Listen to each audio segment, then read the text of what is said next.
Vote পরবর্তী সন্ত্রাস শিলিগুড়িতে দার্জিলিং জেলার শান্তিপূর্ণভাবে নির্বাচন শেষ হলেও ভোট পরবর্তী হিংসায় রক্ত ঝরল মাটিগাড়ার খোলাই বক্তরি এলাকায়। রবিবার রাতে একদল দুষ্কৃতী হামলা চালায় বিজেপির বুথ সভাপতি নন্দকিশোর ঠাকুর সহ আরও কয়েকজন বিজেপি কর্মীর বাড়িতে। এই ঘটনায় গুরুতর জখম হন এক মহিলা সহ কমপক্ষে 10 জন। অভিযোগের তৃণমূল কংগ্রেসের দিকে বিজেপি কর্মীদের উপর আক্রমণের প্রতিবাদে মাটিগাড়ায় 12 ঘন্টার বন্ধ ডেকেছে বিজেপি। এদিকে বেলা বাড়তেই মাটিগাড়ায় বন্ধ সফল করতে পথে নামে বিজেপি কর্মী সমর্থকরা।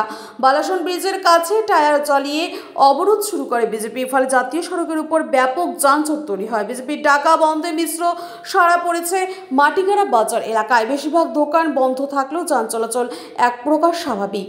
যে কোনো প্রকার অশান্তি এড়াতে মাটিগাড়া এলাকায় মোতায়েন রয়েছে বিরাট পুলিশ বাহিনী।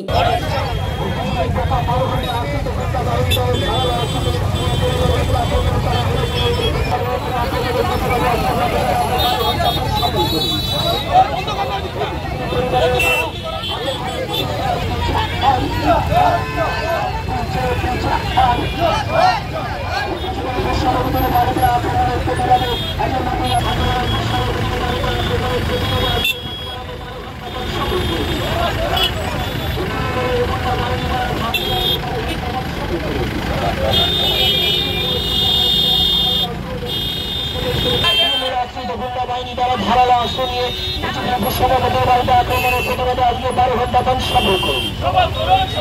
তৃণমূল আশ্রিত গুন্ডা বাহিনী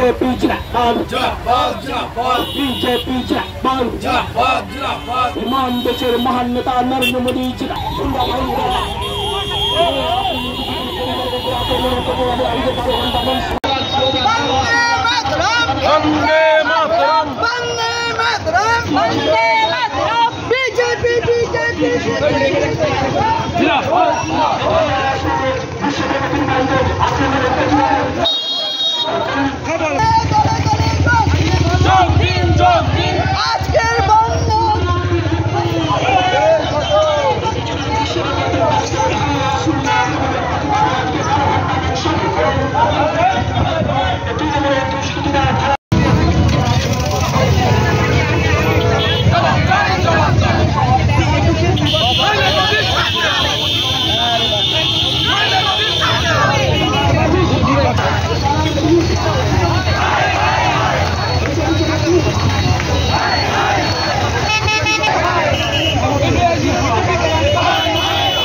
এইটুকু গ্রেপ্তারের জন্য কি সিবিআই ডাকতে হবে? তাহলে বলুন, আমরা যদি আইবি মনে হয় তাই করবেন। এখন পরিস্থিতি কি তাই হচ্ছে?